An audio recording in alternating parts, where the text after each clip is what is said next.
Bismillah ar-Rahman ar-Rahim. Friends of the Dar, ladies and gentlemen, good evening.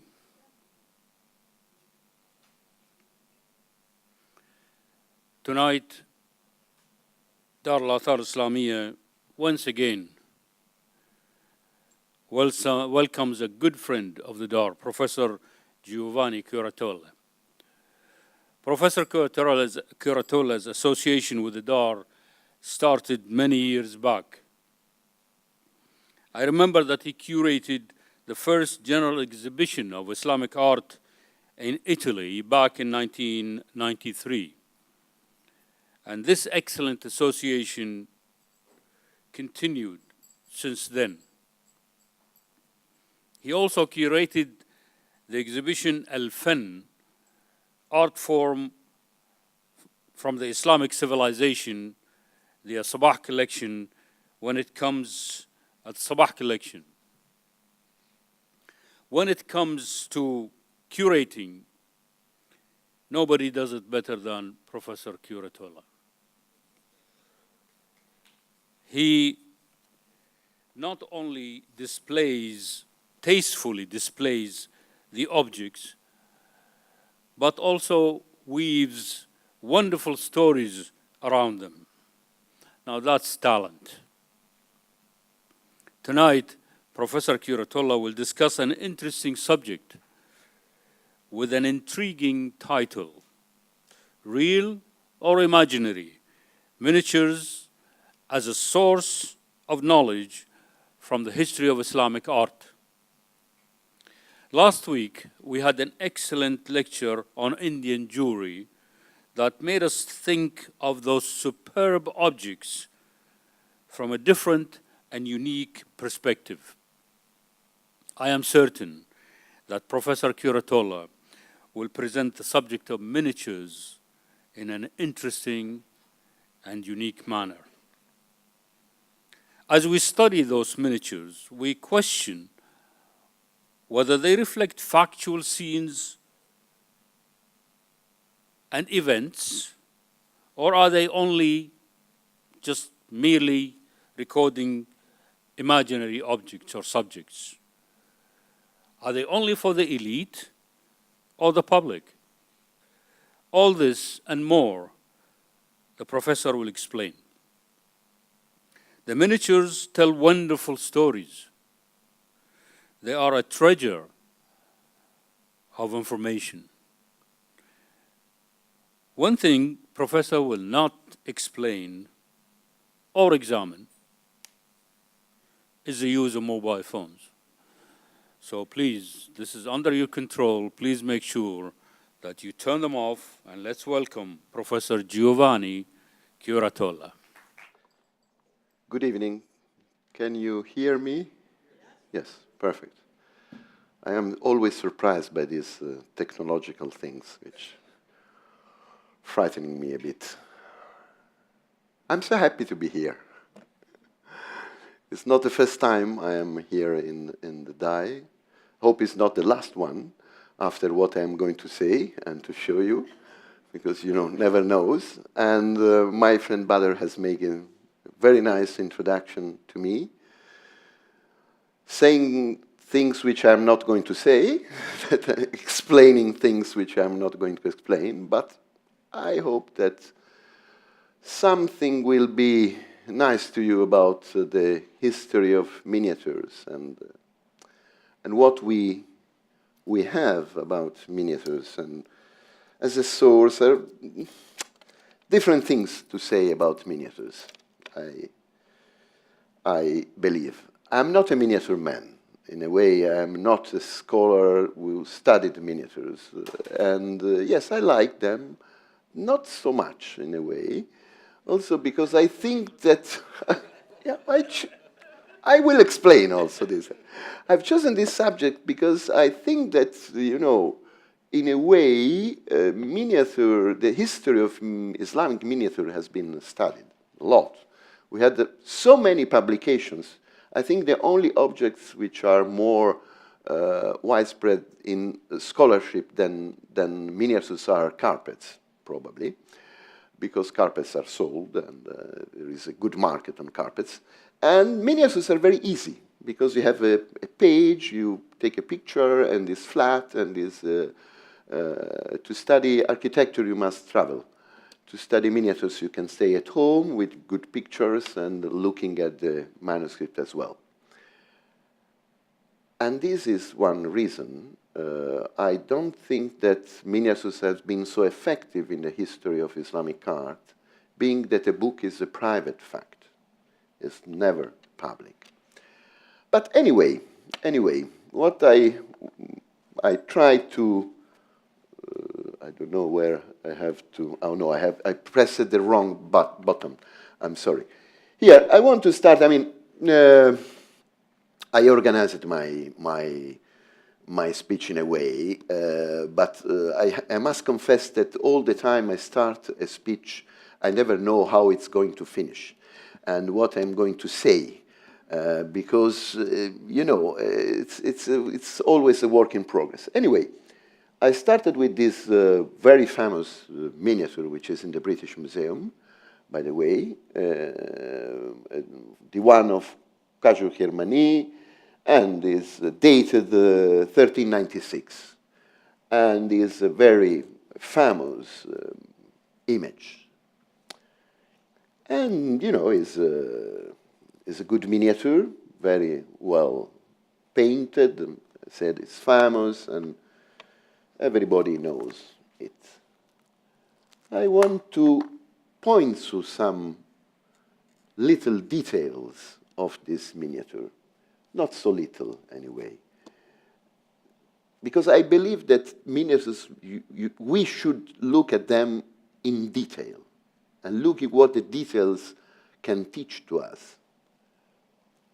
One thing that Westerners always say about Islamic miniature and what has been painted in several respects is that the Muslim artists didn't know perspective. We are not knowing perspective. And this is not true. It's not true. I can show you here that there is a perspective. This is, well done or not so well done, but you have a perspective here.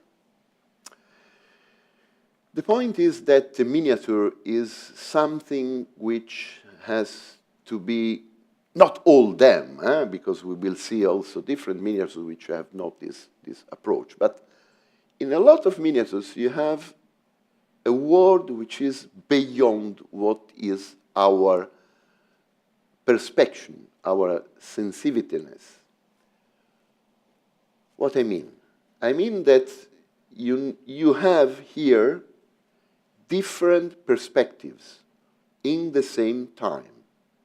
At the same time. You see, for instance, I don't remember which, this one. You have this carpet, and you have here a carpet as well. And these are a zenithal view. You see them from top. But at the main time, when you see this carpet from top, you have these two strange people who are kneeling on the carpet on a side part, which I promise to you is impossible to be real. No one can do this kind of thing. Look. What is true is this is Humayun, and it's their wedding day, so they're pouring water on the head of this man, which is a habit used very, very normal. And here you have the perspective I was saying to you. So what I mean is that you have several plans, different ideas. You can see something from a bird view like this, from top. This is dancing. Here you have a stair, and here you have people kneeling on the carpet on this side. This gives you an idea of different perspectives. Again, there is only someone who can look at this way, and this is God. Only God has many perspectives in things. No one of us can imagine looking at something like this, looking from top, from another point, from all this together. Because yes, I can move, I can go another side, go on the other stage, and I can do it, but not at the same time. So I think that this idea is the idea which can lead us in some way. The idea that the miniature is a world which is beyond us, is not our world, is another world. Of course, we have, how you say, we have different ideas, different perspectives also in this one. So I put this because it's copied by Mansour Bebehani. So it's in a homage for somebody who has the same surname here in Kuwait. So that is, there is no other reason. But there are reasons for this miniature. This is dated again, 1398. Is a miniature which again gives you an idea of the nature, of nature. Here you have a stream of water, you have ducks. Of course, it's a conventional idea of what we are looking at. And we have a sort of palm tree, cypresses trees, and other trees. Of course, this is a poetic anthology, and a lot of comments on this miniature says that is probably a Sufi miniature. When you are in my field and you say the word Sufi, you should be punished, because everything is Sufi. No, it's when you don't know something and you don't have an explanation, you can say either, or is Central Asiatic origin, or it's Sufi. No one will deny that, and even when you are not very sure, you say, is Sufi from Central Asian origin. Everybody will agree with you. That is the trick to when you don't know something. You say, oh, yes, must be a Sufi idea. And I believe there are also Sufi ideas, and of course I believe about this, but not that the explanation, everything is Sufi. That I don't find true. And here again, I said there are all these trees and other flowers and so on. Keep in mind things, huh? Because I'm going on, but keep in mind what we are saying, and because we will come back to these kind of things. This is one of the most famous miniatures in the world. I mean, it's the Aga Khan collection is the famous Shahnameh of Tabriz, painted by Sultan Muhammad, one of the most important painters, and is the famous court of Guyomar's painting. Again here, I found, it's wonderful. I mean, I cannot deny I like it. I mean, it's something really, really very, very nice, very well done. Of course, I don't think that this is the Trinity as a Christian thing. Huh? Forget about this, because yes, you can explain everything also with the religions. This is a Christian. There are three, and so and which is not. The page has a frame, but the frame is broken by the painting, which didn't start now. I cannot give you a history of all the miniatures of this period of even before. But what is very interesting is that you have the painting which go out from the frame. That means that the reality cannot be put in a frame. Life is not in a frame. is outside. You cannot do something in this way. And another thing which I want to suggest you, and I hope after this is not a lecture, it's conversation together with you, I will leave 10 minutes for criticism, is to look at miniatures very close, because you must look at miniatures very close. For instance, what the hell a Sufi has done a camel in the stone like here? Because I see a camel. I hope you see a camel as well. And these are stones, and it's a bit strange. Huh? Of course, I remember there is an article written by friend Bernard O'Kane who speaks about and explains the things and shows so on. But again, it's very interesting to look at details in these kind of things. Again, another very important and famous miniature, which, you know, the horse is not a horse. I mean, is the idea of a horse. I have checked something which has been written by a novelist who is quite famous. He's a Turkish novelist. By chance, he won the Nobel Prize for Literature. His name is Orhan Pamuk. I think most of you are familiar with him, and maybe are familiar with this the most famous novel he has written, which is called My Name is Red.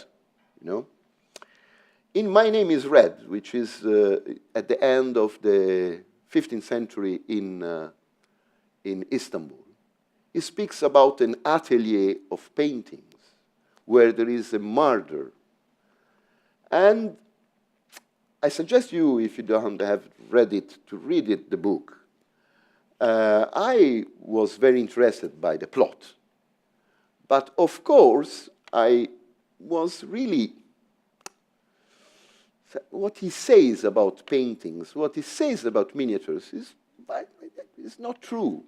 It's something which is, in a way, is wrong.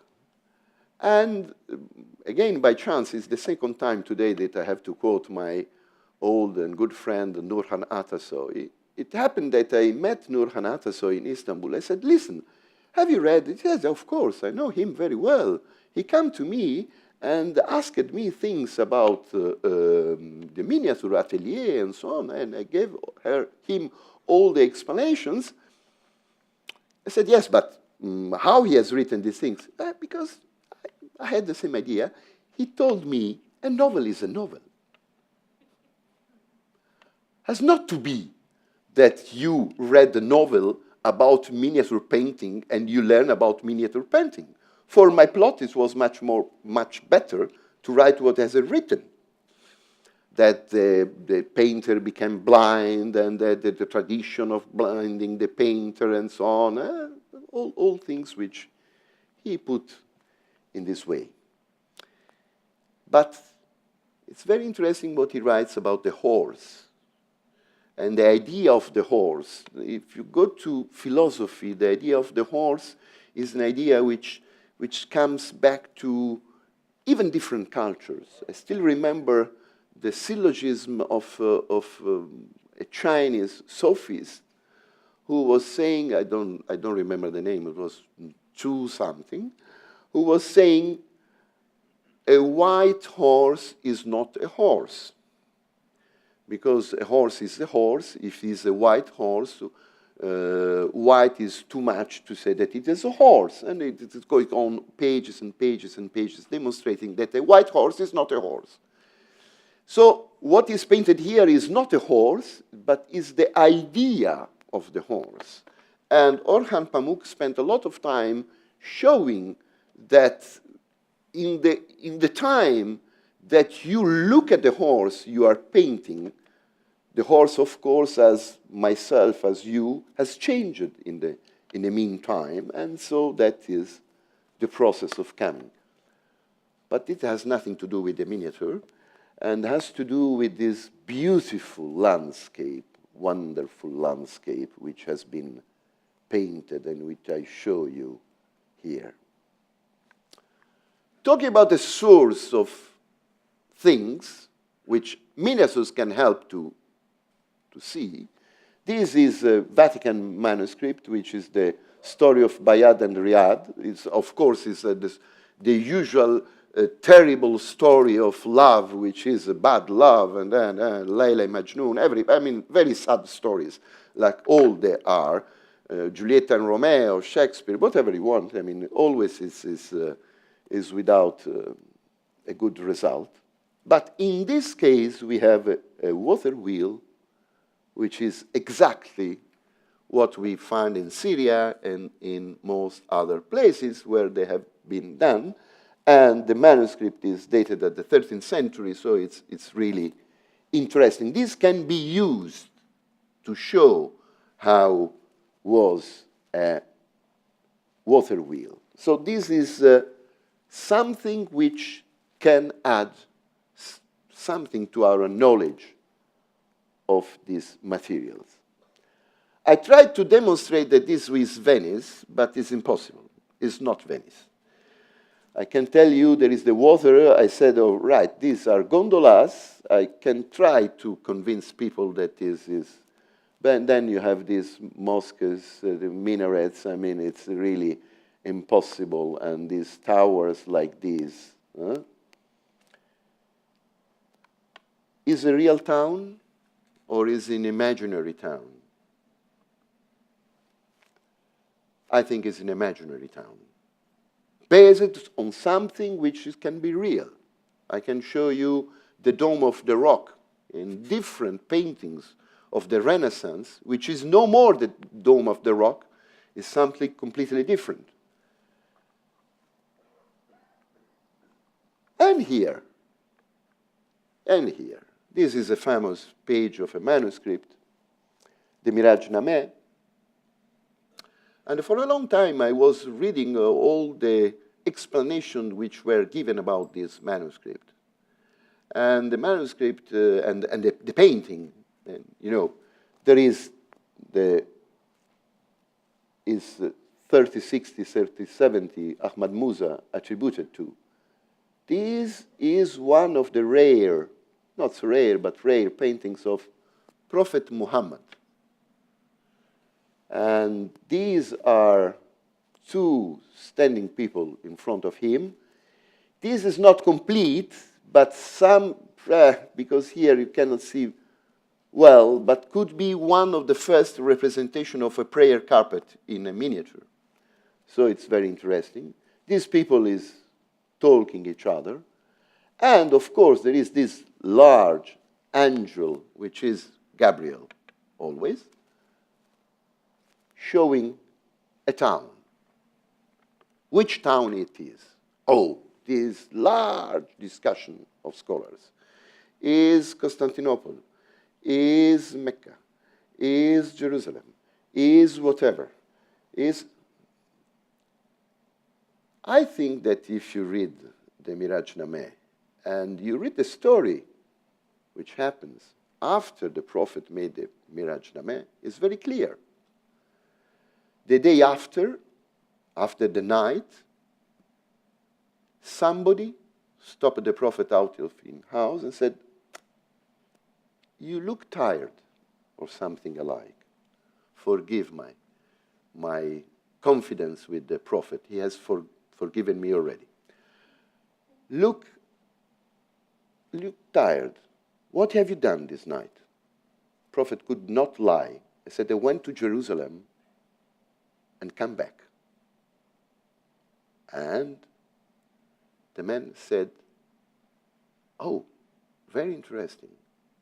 And how is Jerusalem?" Of course, you know that the Miraj was a night trip, flight to Jerusalem. So the Prophet could not have seen anything about Jerusalem. But God could not permit that the Prophet was in a mistake or was embarrassed by this question. One of the two is Abu Bakr al-Siddiq, and who was testifying about this. So, not having Google Maps at the time, he said the angel with the Google map of Jerusalem. So at the answer, how is Jerusalem, the Google map of the time can be shown very easily how it was Jerusalem.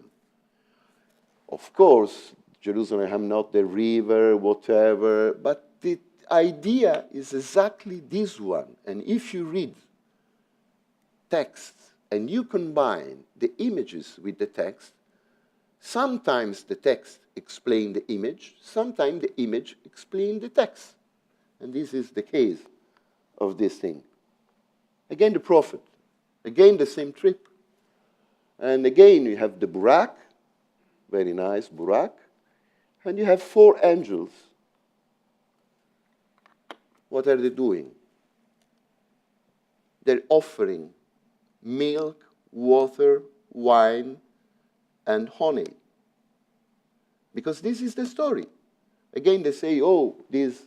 Then we can guess about the angels, and we define that they are like Apsara again in Central Asia or in Dunhuang Buddhist caves, but this is a silly exercise.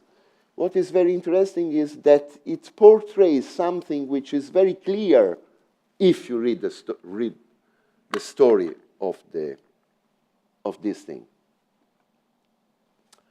This is unbelievable, that Firdusi meets the court poets in Ghazni. Can you imagine that this is Ghazni? Can you imagine that this is a poet or something like this? But even this one gives us some ideas, which, again, I will leave you to see later on. Hamsaf Nezami. This is Khosrow listening to Barbad, playing the oud, and Tabriz. And again, what we have said already about perspective is clear. I hope that you have these ideas of perspective, different things, different levels. The pond is seen from the top, other things is seen by bird view, and everything is like this. To convince you that this is something which is not possible to happen, I want to show you this tree which has yellow leaves, which means we are in autumn.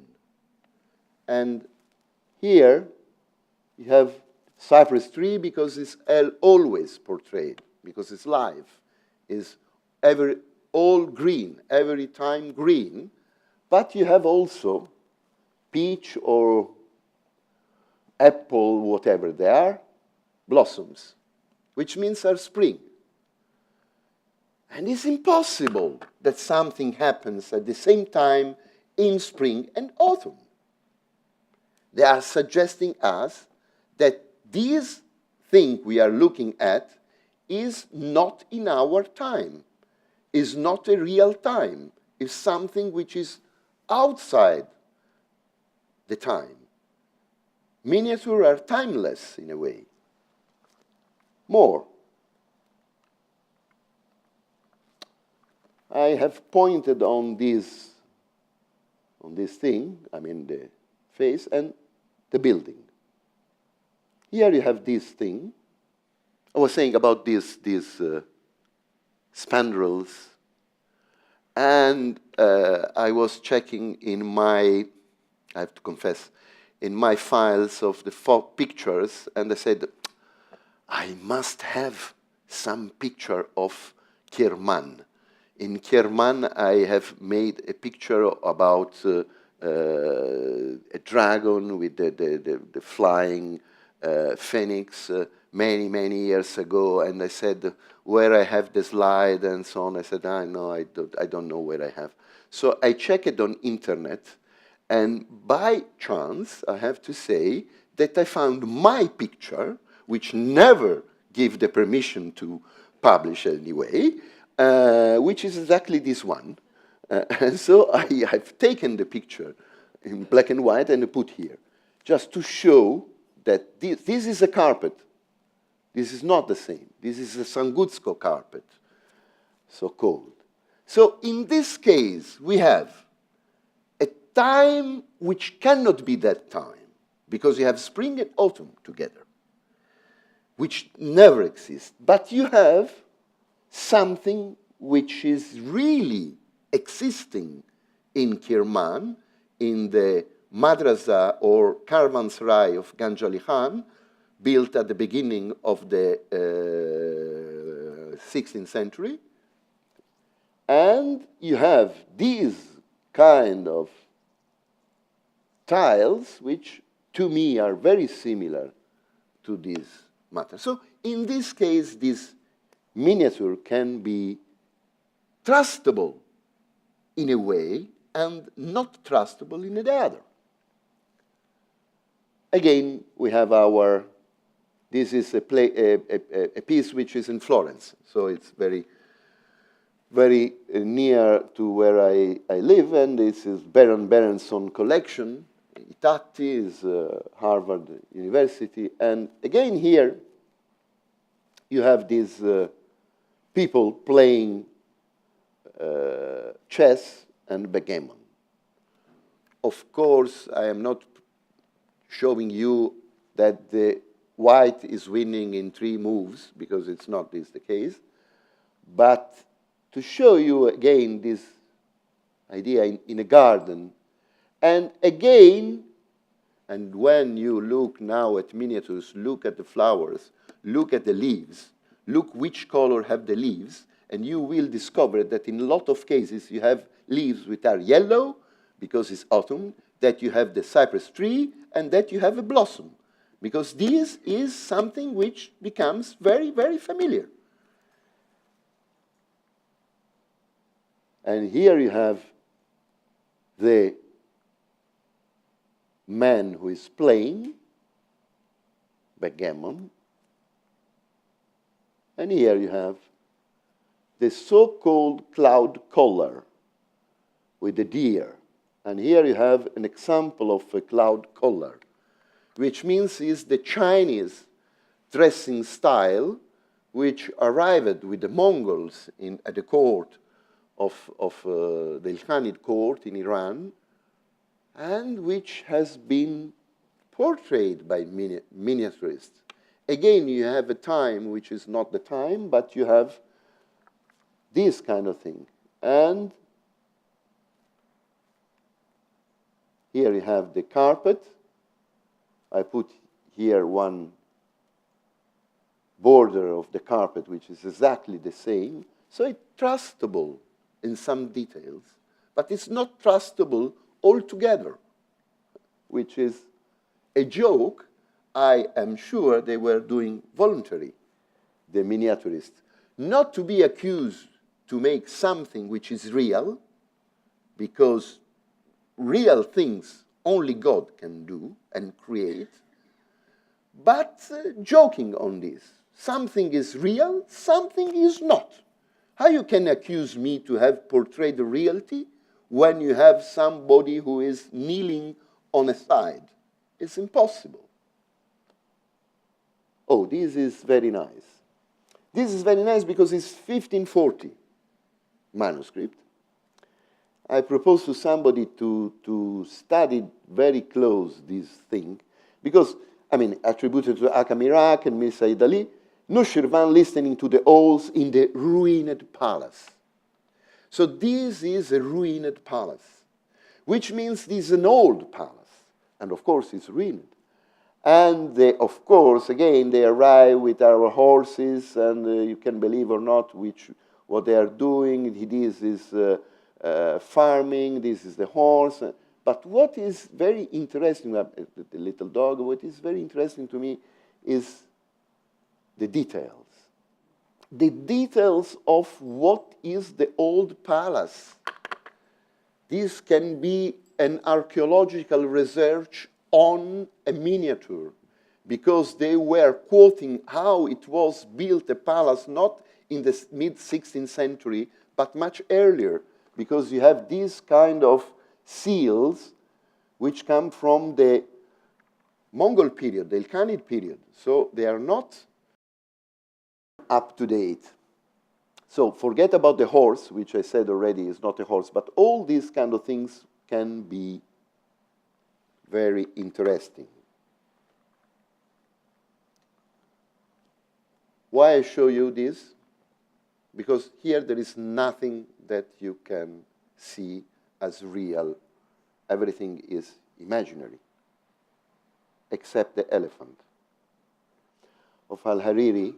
And you see that something can suggest what we are talking about. For instance, the people has this tiraz with the shape, what they dress, the dress, certainly an Arab tunic, a jalaba, with the tiraz. And here again, they have the tiraz. This is spinning. This is probably a marketplace. You have this porch, and you have domestic animals, and you can learn something from this. Anyway, this is one very old painting. It's a woman who is delivering. I'm sure you don't have seen so many of these paintings. And she is a very rich woman because she has gold necklace and other things on. And they are bringing food, and this is helping her, and this is the assistant, and so on. I found it fantastic because the man is on the top floor doing nothing, which is very realistic in a way. In a way, it's very realistic. And it's so realistic, I mean, he is probably smoking a shisha, but it's not clear, but should be. But what is very interesting is this man who has an astrolabe and is looking to what is the horoscope of the newborn, and he is looking at it, and the other one is writing what he's saying. And probably this in the court was what it was really happening at the time. Of course, the man in a different place and all things happening like this. Kitab al-Ghani. This is a Mongol person. Look at the eyes. He's sitting on a throne, little one, and he's holding an arch and an arrow. What is also interesting in this miniature, by the way, and I mean, talking about it, is that the two angels have a sort of scarf or curtain here. You see them? You know, the angels and the curtain. This is typical of Byzantine painting, and is already well known that is the Virgin in throne and so on. So it's transposition of something, which is quite interesting. And again, you have the dress, which is, even if it's Mongol, he has a dress with this tiraz here, and is dated 1220, more or less. Here we have the same thing, but you have, it's 120 years later on.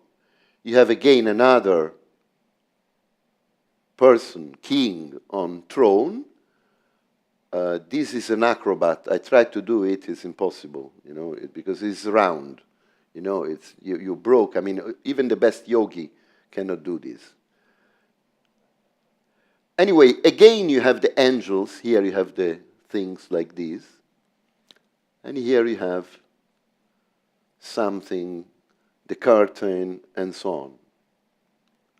Which difference you find? You find a difference which is a difference of meaning. 100 years later, the man is holding a glass of something. We are going back to glass at the end of this, which is not far away, at the end of our conversation, and has, you know, a handkerchief, something, towel to clean his mouth or something. Here you have the arrow and the arch. What means? Well, it means what the late President Mao Zedong was saying: power is starting from the gun you have in your hands. The Turkish military leader, the Khan, were sending one arrow in the country, that's time really in Central Asia, and they had 20,000 or more people following the arrow.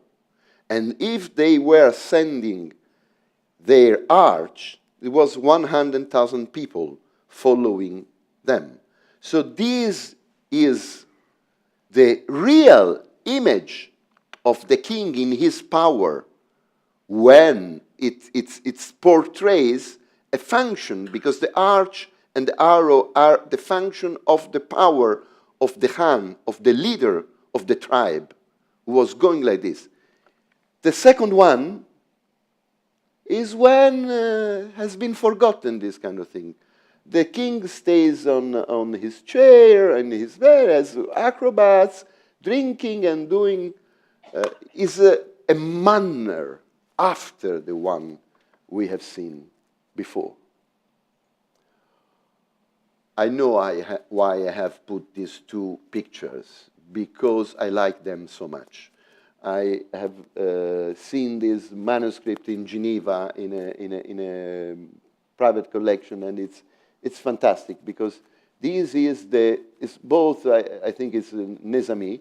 This is the famous story of Azadeh, who brings the cow at the second floor from bottom, and has the cow on the shoulders and shows it in front of the king, which is absolutely unbelievable, but is the story, is very famous story in the Hamsa of Nizami. In the Shahnameh, Azadeh is already dead at this point. And the other one, which is strange, this landscape is absolutely absurd, is the poor Farad who helps Shirin, who is tired, to go on. The point is that Shirin is on a horse, and so even the horse must be tired. So he takes the horse and Shirin on the horse on his shoulder, and I think is a fantastic idea. And I always like so much his socks and shoes. I mean, it's to be one who cuts stones, because this is the work of Farhad, you know, the stone cutter. Here is the thing. I think this is a fantastic image.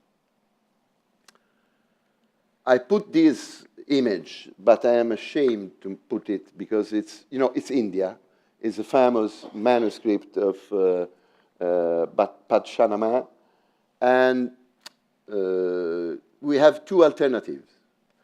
Or I am silent, and this is a good alternative. The other one, asking Suka Ukji to show you all the daggers which are here portrayed, which are very precisely portrayed, and which is real in this painting. But here we are in India. In India, we have a different perspective of what is real or not real. And I don't swear that everything is real in this image. But this is real.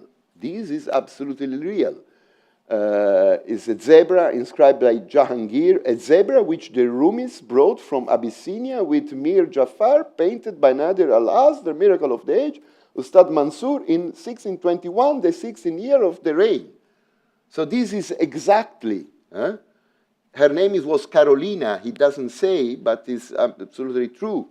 So this is what is real, or this one, which is a Turkey. How ugly it is. And read the inscription. The inscription is a good inscription. The angel of mercy took the revealing cup and tossed it down as rose water on the cheeks of houris and angels, and is an allegory of drunkenness. And I found it fantastic. I found this painting absolutely fantastic. And I can ask you, here are angels, so I suppose in this way they are not real, because they drank a lot, but who knows? I think these people, you know, this one is holding and taking up more alcohol, and this is offering a cup of something, but it's an allegory. By the way, this decoration is a wonderful decoration and probably is a real decoration of a wall. And as this is a screen which we can see in several different buildings of the period. And again, there is these people with music. Look at this, is kissing the foot of another one who is absolutely drunk. And is he real or imaginary? Is so ugly, I think he's real. Cannot be so ugly somebody, just an idea. Even the one who is offering is frightened. He said, oh, my God, you are really ugly, huh? And drinking this wine. I think that I could be like this. I mean, you know, he has the wine, or what is, or the water, or the pomegranate juice, as they say, my friend in Iran now, that all this was pomegranate juice, and has the cup, and, you know, I'm not ready, but maybe, can be that I am going to have a little thing. And the music, and all this, I can say Sufi, without offending anybody, people making music.